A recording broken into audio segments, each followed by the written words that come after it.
Hi guys, welcome back to my channel. I am Paulomi and I am back with another self-talk series. So let's start.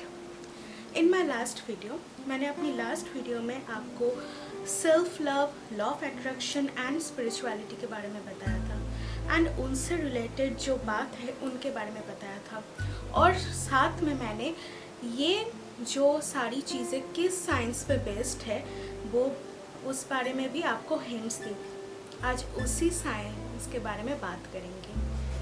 तो हम सब ने बचपन से तो बहुत सारे लॉज के बारे में पढ़े हैं, ग्रेविटेशनल लॉज, क्वांटम फिजिक्स के लॉज, बहुत सारे लॉज के बारे में पढ़े हैं और बहुत सारे फॉर्मूलाज भी हमने सीखे। मगर हम लोगों ने ये नहीं सोचा कि ये जो फॉर्मूलाज, ये जो चीज़ें इन्वेंट हुई है, ये क्या ऐसे इन्वेंट हुई है या इसके पीछे कोई रीज़न है, ये या फिर ये हमारी ज़िंदगी में कुछ मायने भी रखते हैं या ऐसे ही साइंटिस्ट ने इन्वेंट कर दिया है। तो आज मैं उस सब चीज़ों के बारे में आपसे बात करूँगी।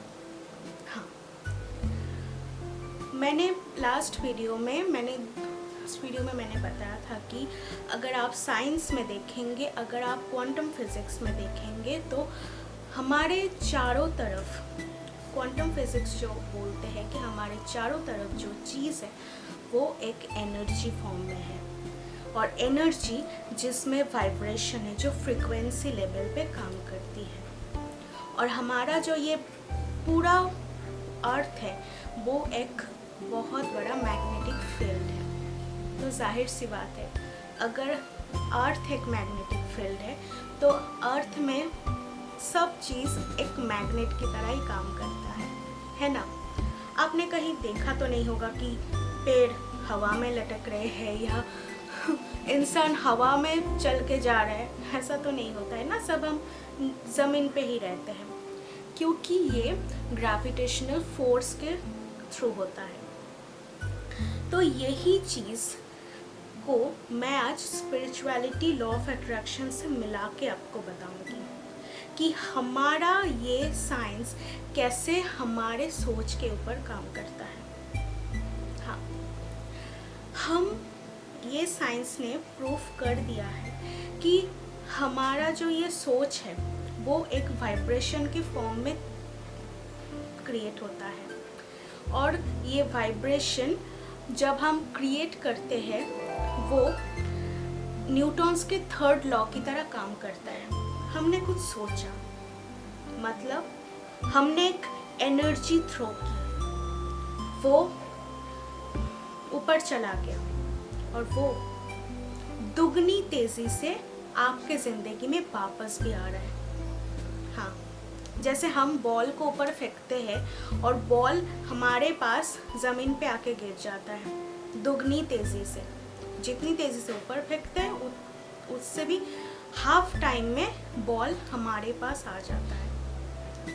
वैसा ही चीज़ हमारे थॉट के साथ भी होता है। आप जैसा थॉट क्रिएट करते हैं वैसी वैसी चीज़ें आपके आंखों के सामने आने शुरू हो जाती है। आपने शायद वो चीज़ सोच के नहीं सोची होगी, किसी के साथ हुआ है, आपने सोचा और आपके दिमाग में वो बैठ गई, आपने एक बिलीव कर लिया उस पर कि ओ अच्छा इस पे ऐसा होता है। मतलब आपने वो उस पे एनर्जी डाल दी। हाँ, आपके सोच ने उस पे एनर्जी डाल दी, वही सोच गया और वापस भी आपकी ज़िंदगी में वैसे भी आ गया। ये शायद आपको अभी लगेगा कि ये क्या बात हो रही है, मगर आप थोड़ा अगर कॉन्शियस रहेंगे तो आपको पता चलेगा कि हमारी सोच कैसे कैसे काम करती है।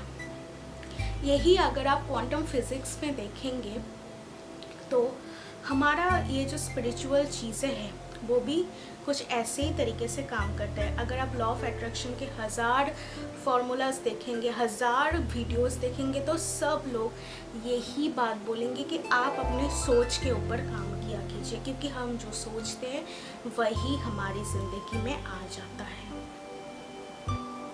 हाँ, वही हम अट्रैक्ट करते हैं अपनी ज़िंदगी में।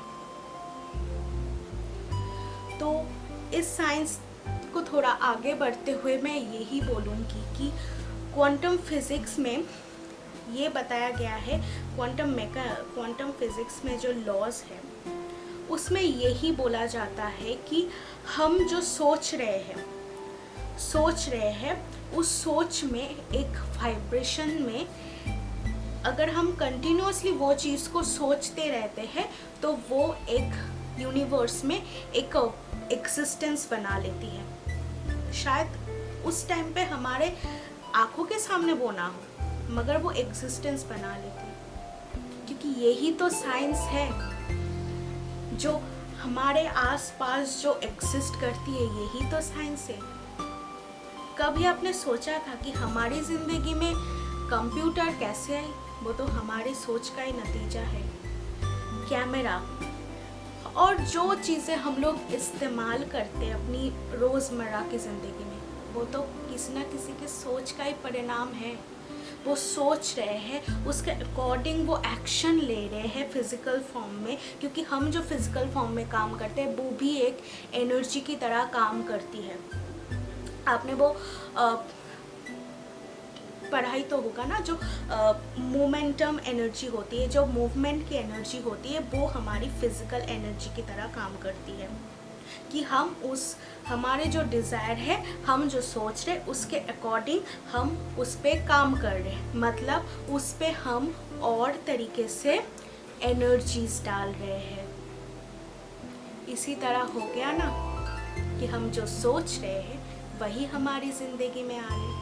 और स्पिरिचुअलिटी जो चीज़ है, यही चीज़ तो स्पिरिचुअलिटी में भी बताया गया है।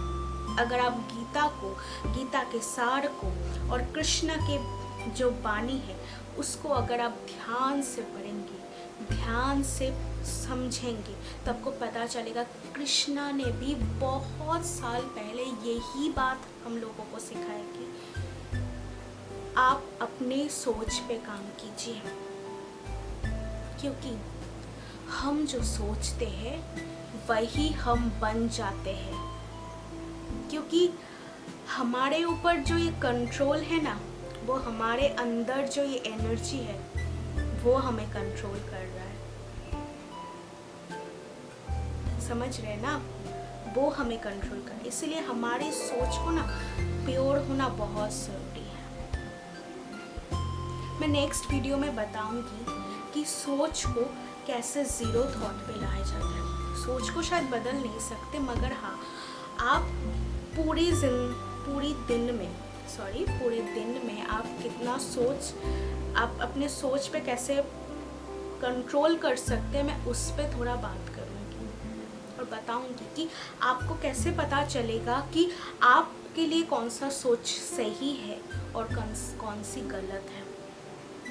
क्योंकि हम जब सोचने लगते हैं तो हम अलग ही दुनिया में होते हैं और हम ख्याली पुलाव बनाते रहते हैं, मगर ये नहीं सोचते हैं कि ठीक है, उसके अकॉर्डिंग वही जो चीज़ है वो शायद हमारी ज़िंदगी में ना आए, मगर उसके अकॉर्डिंग रिलेटेड चीज़ हम वही चीज़ अट्रैक्ट कर रहे हैं, क्योंकि इन यूनिवर्स को गलत सही का अंदाज़ा नहीं है।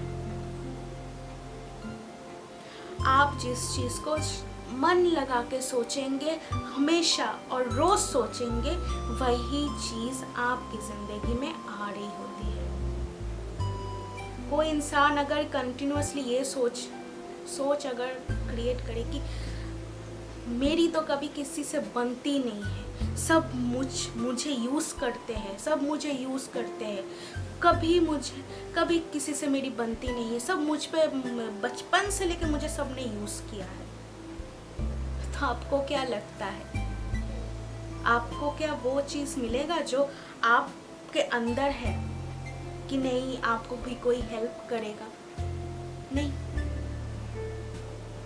जो आप बोल रहे हैं कंटिन्यूअसली कि मुझे सबने यूज़ किया है, क्योंकि आप फिजिकल फॉर्म में भी उसको एनर्जी दे रहे हैं और सोच में भी आप एनर्जी दे रहे हैं, और आपकी ज़िंदगी में वही हो रहा है। इसलिए सोच के सोचा कीजिए। मिलती हूँ अगले चैप्टर पे, तब तक के लिए बहुत बहुत खुश रहिए, खुद से बहुत सारा प्यार कीजिए और सोच के सोचा कीजिए।